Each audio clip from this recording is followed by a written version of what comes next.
What's going on, everyone? GC Performance here, back with another video. It feels good to be back from vacation, and today we're going to be getting into talking about the SRAM Rival Etap Access group and what are my thoughts on it and if you should buy it or not. This group came out, and right when it first hit the internet and the webpage, everything like that, people were very stoked on it. They were excited, and then I got a lot of backlash from people saying the weight. They were concerned about the weight, what the weight was. I think it was around 3,200 grams.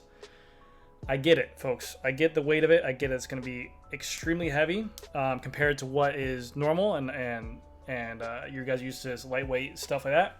But this is a group set that's going to be aimed after people who are looking to get into electronic grupos, who have maybe a 105 mechanical or an Ultegra mechanical, maybe want to get into something that was electronic but always seemed too expensive.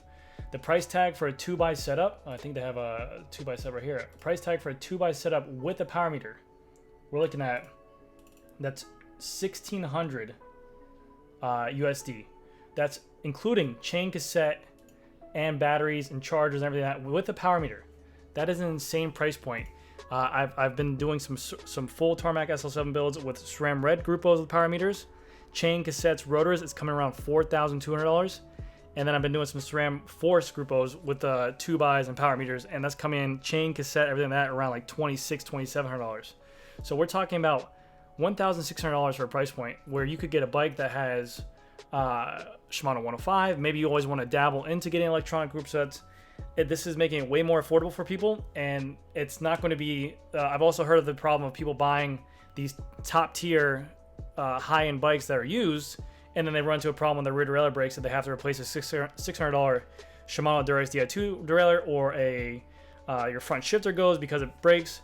This stuff is affordable and it's easy to replace if something was to go wrong with it. So I just really do appreciate it. I mean, for the price of that, for the market, I think it's great. Now, everyone's going to probably say to me, you work at a shop, your opinion is very biased. I mean, I look at it as this way. I work at a shop, but I enjoy when my consumers are happy. And when something is more affordable to the average consumer and makes it more enjoyable for them as well, this is something that we've never seen before. An electronic, a full electronic group set with the power meter built into it for $1,600 USD is absolutely insane. And then if you don't even want a power meter, you can get a full 2x with $1,400, which is great. Now, this is what I was talking about right here. The 3,200 grams for SRAM Rival. Whereas compared to, if you think about it, SRAM Force build is 2,900 grams, almost 3,000 grams. It's only a difference of 220 grams. Which is really nothing. We all know SRAM Force is heavy. We all know SRAM Red is heavier than Shimano Di2. So for someone who wants to get into electronic group set that has a mechanical 105, this is a perfect group set to go with. Even if you want to get this group set on a bike and then maybe look to upgrade later on down the road, this stuff is all cross-compatible. Like, these shifters will work with a SRAM Red derailleur. This derailleur will work with a SRAM Red Shifter set.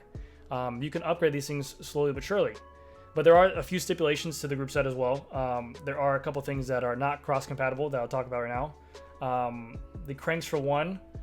We all know SRAM Force and SRAM Red before. In the future, you could actually change out the chainrings if you wanted to go from 1x to 2x. That is not the case now for the new SRAM Rival. If you have a 2x crankset, which means if you have 2 gears on this crankset right here, it is not compatible to make it a 1x. These are proprietary. These only work with 2x and so forth. On the 1x, it's just a spider on there. So if you get a 2x bike, you're not going to be able to make it a 1x. It's not the end of the world. I think a new crank is like, I want to say around, I think they have it listed on this website actually.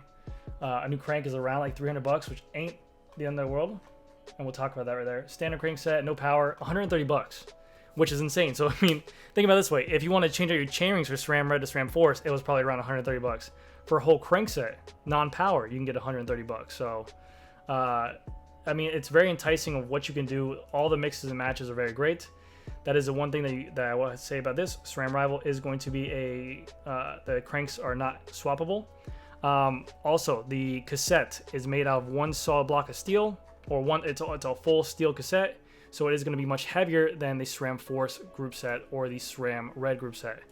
But again, if you buy a full SRAM Rival bike, okay, let's see, if you get these Lincoln ads out of here, bro, get out of here. If you get a full SRAM Rival bike with the chain cassette and stuff like that, and you want to drop some weight, and you're like, okay, I got this bike, I'm very excited, I bought a new Tarmac SL7 comp, it's $4,800, I want to lose some weight, what are some upgrades I can do? this is an XDR FreeBody body, so you can actually remove this cassette with the steel cassette, get a SRAM Force cassette, get a SRAM Red cassette.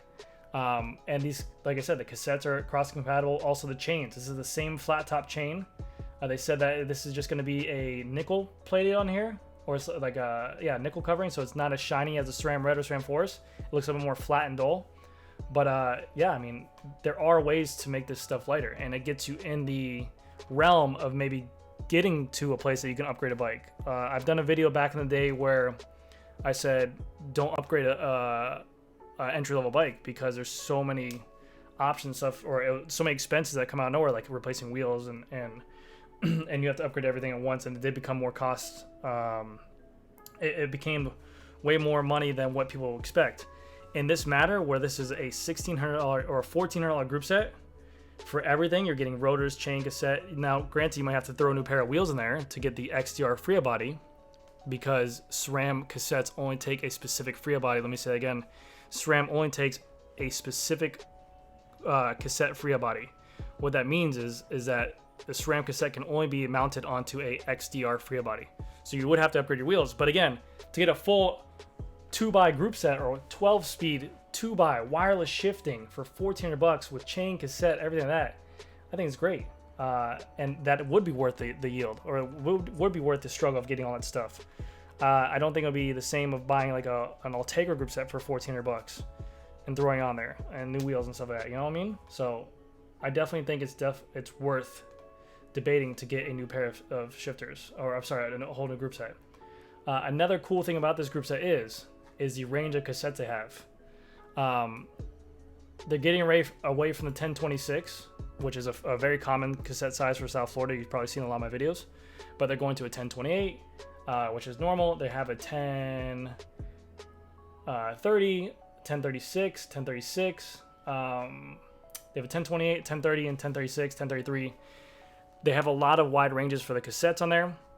And this right here, this is a great example of why to go 12-speed for wireless shifting.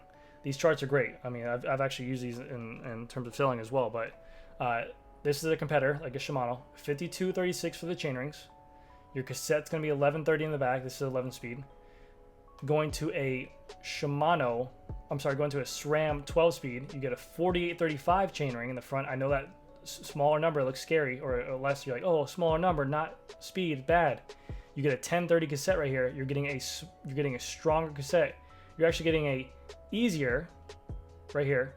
You're getting an easier gear going uphill, and you're actually getting a stronger gear uphills or for the flats as well, with being at a 4835. And if you really want to focus on more of like, hey, I really want to focus more on flats, or really want to focus more on climbs, you have all these different advantages that you can go in this way as well. So they really do beat out the competitor all the way through.